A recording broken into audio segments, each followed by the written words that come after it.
Bonjour Monsieur Jacques Attali. Bonjour Estelle. Donc vous êtes un véritable homme orchestre, polytechnicien, énarque, professeur, conseiller spécial du président François Mitterrand pendant 10 ans, mentor du président Emmanuel Macron. Vous êtes aussi l'auteur de 87 ouvrages et notamment cofondateur des ONG Action contre la faim, Planète Finance et Positive Planète.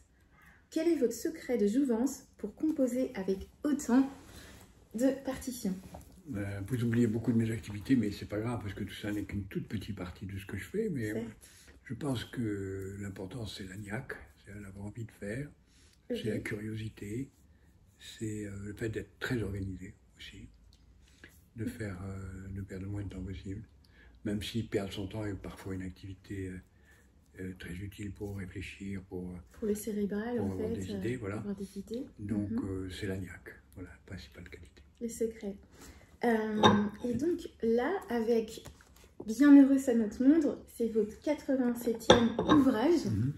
Donc c'est assez incroyable, ça veut dire que vous avez un rythme de croisière pratiquement de 4 ouvrages par an, si je calcule bien, 3. 3. 2 à 3. 2 à 3, donc Lagnac.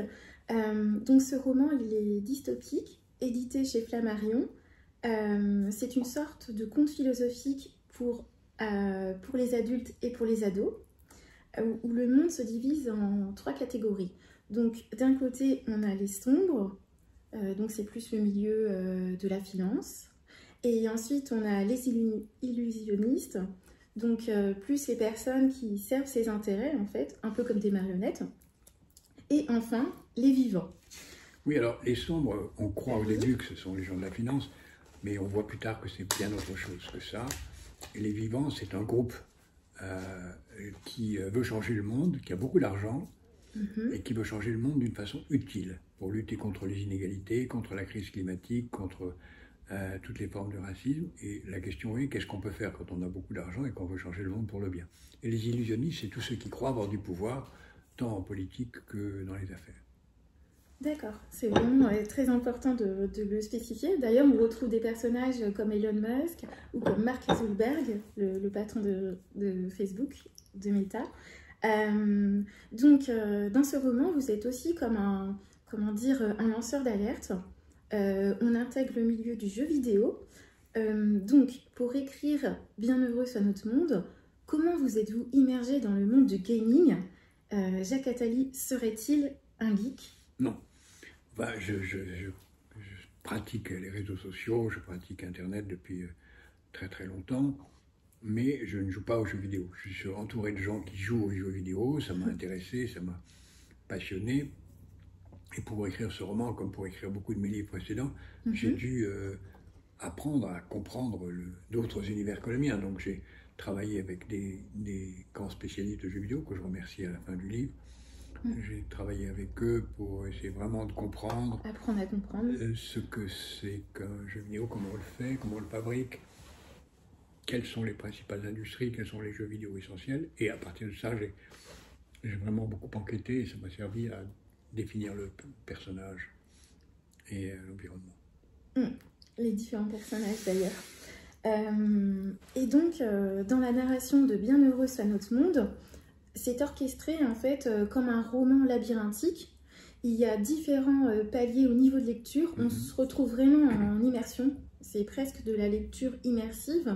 Il y a des coups de théâtre à plusieurs reprises. C'est vrai. Parce qu'on croit qu'on est quelque part, mais on n'est pas là. Oui. On croit que tel personnage est déterminant, mais c'est pas vrai. On croit que tel personnage est secondaire, mais en fait c'est le principal, c'est le plus important. Tout à fait, il y a un chassé-croisé entre la réalité et le virtuel. Et aussi ça renvoie à ce qu'est l'inspiration du romancier, qui est de se servir de son environnement pour imaginer son intrigue. Comme un de mes personnages, sans en dire trop, est quelque chose, celui qui fait le jeu vidéo, est un peu comme un romancier, donc il se nourrit de tout ce qu'il a vécu, tout ce qu'il voit autour de lui, un peu comme moi je le fais comme romancier, où je me nourris de tout ce qui m'entoure. Oui, tous vos sens en fait sont en éveil, donc on le ressent vraiment particulièrement dans ce roman. Vous distillez d'ailleurs au gré des chapitres et des pages des messages subliminaux. Donc quand avez-vous imaginé ce livre? Parce qu'il se déroule entre la période de 2021 et 2029, voire plus. Donc à quel moment vous avez eu ce déclic? Vous savez, j'écris plusieurs livres en même temps. Ça fait plusieurs années que j'ai pensé écrire un livre sur ce qui se passerait si le scénario du pire se réalisait, c'est-à-dire si Marine Le Pen était élue, et si ensuite il y avait M. Trump à la Maison-Blanche, et si le climat devenait catastrophique, donc la situation du pire. Donc j'ai commencé par imaginer ce monde, et puis je me suis dit, bon, ben, qu'est-ce qu'il faut faire pour le changer? Puis après, m'est venu d'autres idées qui se sont greffées. Ah, c'est tout à fait passionnant, et en plus, la place de la femme est aussi mise en avant. Donc la mère tient un rôle prépondérant. Le rôle principal, c'est une jeune mère de famille qui est aussi professeure de lettres dans un lycée de la région parisienne, alors qu'en fait, on croit que ça se passe dans un milieu cosmopolite et international au début, on croit que ça se passe dans un milieu de technique, carcéral aussi. Voilà, puisque ça se passe en Allemagne, en France, au Liban, un peu partout à travers le monde, et alors qu'en réalité, le personnage principal qui ancre tout, c'est une jeune professeure de lettres à côté de Rambouillet. Donc, près de la forêt de Rambouillet. Alors que tous les personnages précédents sont des personnages internationaux, mais qui en réalité renvoient à elle. Voilà. C'est vrai, sans spoiler. Et donc, il y a un passage qui m'a particulièrement touchée. On peut penser un peu à votre enfance. C'est à la page 29. Donc, l'un des héros, en fait, c'est le héros enfant qui est décrit. Un des héros enfants, oui. Oui, exactement. Donc, il dit... On te cause plus tard qui n'est pas du tout ce qu'on croit, mais bon, voilà. Exactement, c'est le phénomène des papyrus. Donc, je cite l'enfant. J'y ai appris l'importance de la liberté, la nécessité de ne pas accepter l'injustice et les imperfections du monde, et j'ai regretté de ne pas avoir eu un père pour m'emmener tous les vendredis à la synagogue, comme mes copains, et le samedi à la plage avec les autres. Donc, Jacques Attali, quelle était votre enfance? Non, j'ai eu un père comme ça. J'ai eu un père qui était là, qui m'emmenait à la synagogue et à la plage. Donc je n'étais pas dans la situation de manque de cet enfant. Cet enfant qui a souffert de ça. Mon enfance, c'était une enfance très heureuse. En Algérie, au début? Algérie, oui. Juste avant la Seconde Guerre mondiale, d'ailleurs? Non, après. Ah oui, après. Il ne faut pas exagérer. Excusez-moi. Dans les années 50. Et sinon, j'aurais plus de 100 ans. Pourquoi pas? Ça fait une mémoire vive. Oui, c'est possible, mais ce n'est pas le cas encore. Et j'ai eu une enfance très heureuse, mais très exigeante, très insatisfaite. Mon père ne se contentait jamais des choses, tant pour nous que pour le monde. Et ça a vraiment nourri ma réflexion. Oui, exactement. Voilà. Ce qui a fait l'homme que vous êtes, en Sûrement. Très bien. Donc, ok, ça vous a nourri. Vous avez répondu à la question qui suivait. Quelle est votre définition du bonheur, selon vous? Cette quête, ce Graal? Pour moi, le bonheur, c'est de rendre heureux les autres. Vraiment, j'ai toujours pensé que mon bonheur ne m'intéressait pas. J'ai jamais pensé... Le bonheur personnel, en fait, qui passe à travers les autres, vos êtres chers, en fait. Voilà. Et tout le monde, parce que même si j'ai des êtres qui me sont plus chers que d'autres, je considère qu'on est tous, pour ma part en tout cas, je me sens redevable, sinon responsable de tous les autres êtres humains. Et si je peux être utile, c'est une grande chance. J'ai dit d'ailleurs aujourd'hui encore à un de mes amis, être utile est un privilège. Être utile est un privilège. Voilà. Et non pas, c'est un privilège que de pouvoir bénéficier de services rendus. Donc, rendre des services, c'est un privilège. Voilà. Oui, par rapport à votre position, comme dans le livre, en fait, vous êtes un vivant, quelque part. Exactement. Pour moi, je m'identifie à ce groupe qui a beaucoup d'argent et essaye de faire les choses au mieux pour le monde. Voilà. Pour le monde, pour les autres, pour les humains et la nature aussi. Voilà. Pour les vivants en général. Et donc justement, vous êtes vraiment passionné d'histoire, de politique, de culture et de musique, comme vous êtes aussi chef d'orchestre.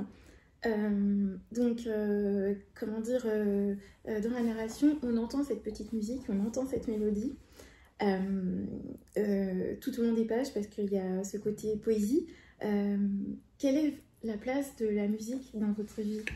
Elle est grande depuis mon enfance. J'ai été un pianiste, mauvais pianiste, mais un pianiste assistant tout au long de ma jeunesse. Oui.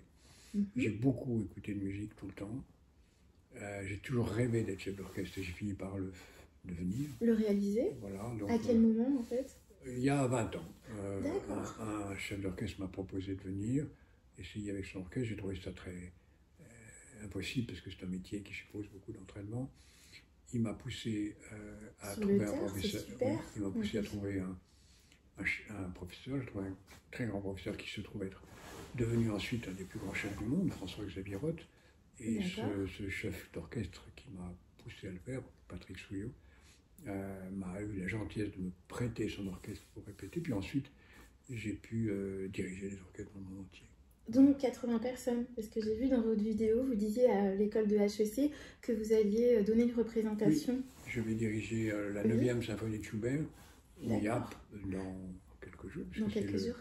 Ce sera le samedi 9 décembre à Grenoble. Et il y a plus de 80 musiciens dans l'orchestre. Oui, sur scène, c'est magique. D'accord. Et donc, on reste toujours dans ce champ lexical de la musique. Comment dire, il y a un lien que j'ai fait entre votre livre « Bienheureux cet autre monde » et la chanson de Jean-Jacques Goldman, « Envole-moi ». Parce que on a l'impression que l'écriture et la lecture, justement, non, il y a pas... Je savais pas qu'il y avait une deuxième personne interviewée. Non. je reprends de... je vais couper la séquence en non, vous pouvez la laisser. C'est cocasse. Donc, on revient à la musique, notamment avec Jean-Jacques Goldman. Oui, pourquoi Goldman? Oui, pourquoi Goldman? Parce qu'il a écrit Envole-moi, justement, où on voit un garçon, il se dit « Je vais sortir de ma condition sociale à coups de livres ». Donc, c'est super beau, c'est puissant comme message, parce que dans votre livre, vous faites comprendre au lecteur que la meilleure arme pour gagner notre liberté, ça passe par la lecture et l'écriture, le pouvoir de l'imagination. C'est ça, le lien. Tout à fait. Et donc... avoir des rêves et ensuite avoir l'envie de les transformer en réalité. C'est ça, avoir des rêves et avoir envie de pouvoir les transformer en réalité. Et d'ailleurs, dans votre livre, il y a un des passages entre la femme professeure et puis son élève qui n'a pas rendu sa copie à temps. La prof lui dit « Quand on veut, on peut ». Et là, la jeune fille elle répond « Mais déjà, madame, il faut pouvoir vouloir ». Donc, on est un peu dans ce type de société aujourd'hui parce qu'on a énormément de temps libre, quelque part. On est très facilité par la machine, par les intelligences artificielles, mais peut-être qu'on gaspille en fait notre humanité. Oui, et quand elle lui répond ça, ça veut dire Madame, vous êtes bien gentille, mais mon milieu social m'empêche de vous voir. Et je n'ai pas les codes. Les codes, je travaille dans des conditions, j'étudie dans des conditions de promiscuité très difficiles, donc je ne peux pas vouloir faire les choses. Je n'avais pas compris ça en plus à la première lecture, c'est très intéressant, c'est vrai. Waouh. Donc oui, ça me faisait penser quelque part à Jean-Jacques Goldman aussi. Encore, même si on a des conditions difficiles, on peut s'en sortir à partir du moment où on a cette présence d'esprit et cette envie, cette flamme en fait. Vous en êtes un exemple. Merci beaucoup, quelque part oui. Et donc, qui sont les sombres aujourd'hui? Est-ce les mêmes que dans votre roman? Alors, dans le roman, les personnages du roman, comme vous savez, sans trahir les secrets du roman, les surprises qu'on y découvre, il y a plusieurs niveaux de sombres. On croit au début que les sombres, ce sont les gens de la finance qui dirigent le monde. Ensuite, un autre personnage se rend compte que si on remplace un banquier par un autre, ça ne change rien. Si on remplace un financier par un autre, ça ne change rien. Puis il y a l'image du juif aussi qui apparaît quelque part. En plus, on est dans ce climat-là. Complotiste, voilà. Oui, donc les sombres, on a l'impression que c'est les juifs, la finance, tout ce qui est secret, etc. Et ensuite, il y a les personnages qui se disent non, mais c'est peut-être pas ça, c'est peut-être tout simplement les mécanismes qui fait que si on est obligé d'obéir à la loi du marché, quoi qu'on veuille, on finit par aboutir à ces catastrophes. Donc c'est la loi du marché qu'il faut changer. Exact, l'offre et la demande, voilà. en fait. Et si on fait ça, on est condamné. Donc c'est peut-être pas ça qu'il faut changer, mais en fait, toutes les sociétés qui ont fait autrement, qui ont installé des régimes totalitaires, ça n'a pas marché non plus. Oui, aux communistes. Voilà. Donc il y a d'autres personnages qui finissent par dire les sombres, c'est chacun de nous. C'est nous qui sommes potentiellement, partiellement, des sombres et des vivants. On est de deux, lumière et voilà, sombre. En fait. On est sombre et vivant à la fois. Oui. Et il faut tuer cette part de sombre en nous. Cette part de sombre qui consomme des produits pétroliers, du sucre artificiel, qui est méchant avec les autres, qui est jaloux, qui est égoïste, qui est rapace, qui est narcissique. C'est ça, nous sommes tous des sombres, partiellement. Et il faut remplacer ça par des vivants, c'est-à-dire de gens qui consomment des produits de ce que j'appelle l'économie de la vie, mais qui sont aussi altruistes, empathiques. Exactement, par rapport à ces 5 valeurs, c'est vrai. Donc la compassion, l'écoute, l'altruisme, la bienveillance. Donc c'est vrai que votre livre, presque, c'est un témoignage qui va perdurer sur les centaines prochaines années, qui devrait même être mis, comment dire, entre les mains des élèves, en fait. Je pense, j'espère que ce livre... C'est thérapeutique. J'espère que ce livre sera lu par beaucoup de jeunes, parce que c'est à eux que je pense en l'écrivant, à eux qui ont tous les potentiels pour être des vivants et pas des sombres, pour se révolter contre la part de sombre chez eux et chez les autres, et y compris chez leurs parents. Et puis par rapport à ce système aussi, que vous décrivez économique. Voilà, il faut changer cela, et pour ça il faut d'abord se changer soi-même et changer le système. Eh bien, c'est intéressant parce que vous savez qu'en 2021, il y a eu une marque internationale, je crois que c'était une marque anglaise, de cosmétiques pour les millennials et la Gen Z. Ça s'appelle Lush. Et ils ont désactivé tous leurs réseaux sociaux, Facebook, Snapchat, Instagram, TikTok, en disant voilà, nous on vend des cosmétiques pour les ados et pour les jeunes adultes. Ils passent trop de temps rivés sur leur téléphone portable alors que la vie elle est belle et qu'il faut sortir de ces écrans. Donc ils ont laissé un message de fin en disant que tant que ce système justement mortifère n'était pas revu, ils ne voulaient plus communiquer ou être complices de ce système en fait. Et donc quand on sait que ça existe, aujourd'hui il y a des entreprises du CAC 40 qui prennent ces décisions, à quoi ça vous fait penser? Qu'est-ce que ça vous évoque? Pour beaucoup d'entre elles, c'est du greenwashing, c'est faire semblant, c'est apparaître, c'est des boîtes qui vous vendent... pensez que c'est bullshit? Pour beaucoup d'entre elles, c'est du bullshit, c'est de l'apparence. On voit des boîtes qui se prétendent des grands champions de l'environnement et qui produisent de l'eau minérale en bouteille plastique et des yaourts ultra sucrés, c'est-à-dire des poisons. Ces gens-là sont criminels, et encore plus criminels quand ils prétendent défendre l'environnement alors qu'ils ne font que tricher. Donc il y a... le nourrir en fait, voilà, quelque part. Ils font partie de l'économie de la mort. Alors que je pense qu'on doit changer profondément les règles. Mais il y a des entreprises qui sont sincères, qui font ça sincèrement, qui sont vraiment dans l'économie de la vie. Vous pensez auquel, par exemple?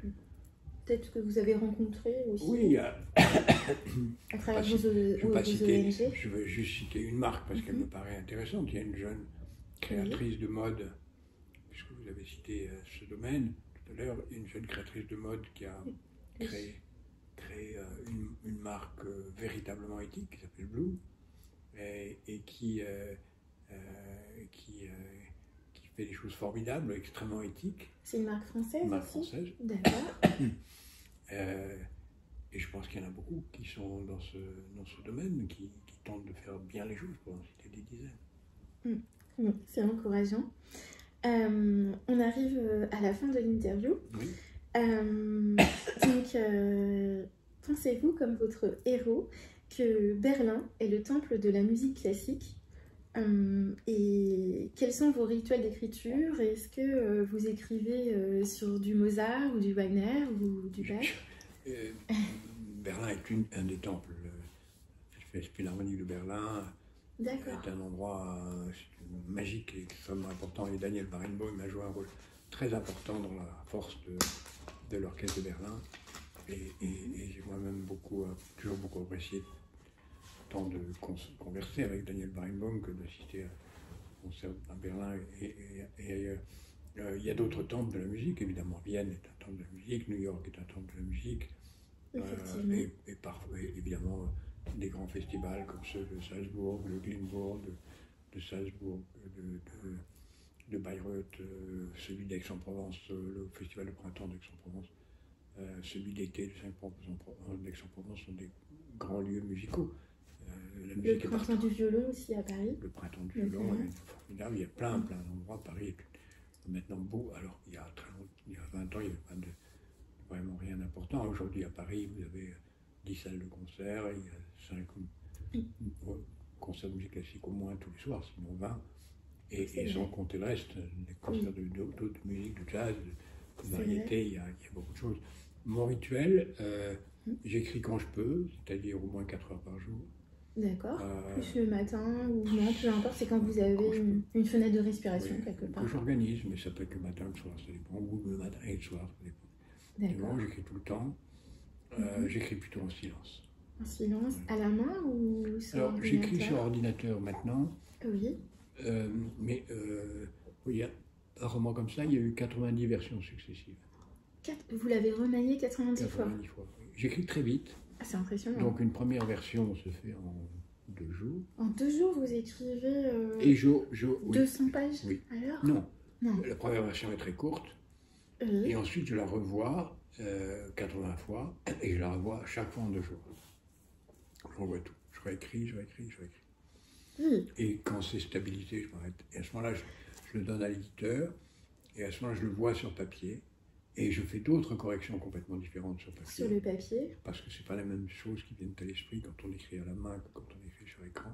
Parce que quand on écrit à la main, on pense plus vite qu'on écrit, alors que quand on écrit à la machine, on écrit aussi vite qu'on pense. Donc on ne peut pas faire des corrections. C'est une autre synergie des mains. Totalement différente. Et c'est une autre partie du cerveau peut-être aussi qu'on stimule. Oui, et donc les corrections à la main sont plus importantes que les corrections sur l'écran. Et donc je fais entre 4 et 5 versions de plus sur papier. D'accord, oui, c'est très schématisé. Voilà. Donc Monsieur Attali, ce qui est très étonnant dans Bienheureux soit notre monde, c'est qu'on peut faire un parallèle avec le roman aussi dystopique de Bernard Werber, Troisième Humanité, où, comment dire, la nature, la planète est vraiment un personnage à part entière. Et vous, dans Bienheureux soit notre monde, on le voit d'ailleurs sur la couverture, les oiseaux sont une des clés de notre humanité. Et il faut savoir que les oiseaux, en fait, ils sont aussi anciens que les dinosaures, donc ils sont encore plus vieux que nous, en fait. Et ils ont réussi à survivre, malgré toutes les hécatombes, grâce à leur petitesse et au fait qu'ils vivaient près des côtes. Donc, quand on lit Bienheureux soit notre monde, est-ce que cela signifie que l'être humain, il va vraiment, comment dire, changer de mindset, changer peut-être de structure physique, donc manger moins de sucre, forcément, on est moins gros. Et est-ce que cela signifierait l'avenir de l'espèce humaine? Oui, j'ai beaucoup attaché d'importance aux oiseaux dans mon travail, puisqu'ils sont déjà les héros principaux de mon premier roman, La vie éternelle, où tout tourne autour des oiseaux. D'accord. Et je considère qu'ils disent beaucoup de l'humanité, d'abord parce que les oiseaux sont nomades, parfois ils ont un nid, mais en général ils sont plutôt nomades. Et le nomadisme est la clé de la survie, parce que pour survivre, il faut pouvoir bouger et se déplacer. C'est comme le peuple juif, en fait. Voilà. Ce qui nous a quelque part sauvés, c'est ce côté un peu peuple nomade. Voilà. Il y a aussi un autre terme, apatride. Mais c'est pas ça. Les juifs sont toujours dans la patrie où ils se trouvent, donc ils ne sont pas apatrides. Oui, parce que maintenant il y a Israël. Mais même dans les juifs français sont français, ils sont français et juifs, ils sont d'abord français avant d'être juifs. Donc, mais malgré tout, les peuples qui justement sont près des côtes, que vous avez cité tout à l'heure, les peuples qui attachent l'importance à la mer, sont les peuples qui avancent le plus vite. D'ailleurs, dans plusieurs de mes livres, j'ai montré que les nations les plus puissantes sont celles qui ont mis leur ville principale au bord de la mer. Comme les Égyptiens d'ailleurs. Les Égyptiens, mais aussi les Grecs, les Romains, les Italiens, Venise, Gênes, Amsterdam, Londres, Boston, New York, la Californie, tous les grands cœurs de l'économie mondiale sont d'abord des villes portuaires. Et la France n'a jamais été une grande puissance parce que sa capitale est Pourtant, on a la Seine. Oui, mais notre capitale est au milieu de nulle part. Elle est à Paris, elle n'est pas au bord de la mer. Et donc cette lacune française fait que la France n'a jamais été une superpuissance. Mais c'est un autre sujet. Ah, c'est un sujet tout à fait passionnant, ça ouvre d'autres perspectives. Alors, en parlant de perspectives, quels sont vos projets, vos moult projets? Je publierai dans quelques mois une histoire et avenir de la consolation. Un roman alors? Non, un essai. Un essai. J'écris, comme vous savez peut-être, des histoires longues de l'avenir. J'ai fait une vingtaine d'histoires de l'amour, de la propriété, du peuple juif, des médias, de l'alimentation, de la santé, de l'éducation. J'ai fait plein d'histoires longues. Et là, je publierai une histoire de la consolation, puis j'ai un autre roman à chantier. D'accord, des beaux chantiers, merci. Et un dernier mot pour les Kissiteurs. Pour les lecteurs de Kiss City, ce sont les Kissiteurs. Eh bien, je vous encourage à lire et à écrire encore plus. Et je vous félicite de ce que vous faites, car tout ce qui peut donner envie de lire et d'écrire est bienvenu. Merci. Merci beaucoup, M. Attali. Merci à vous.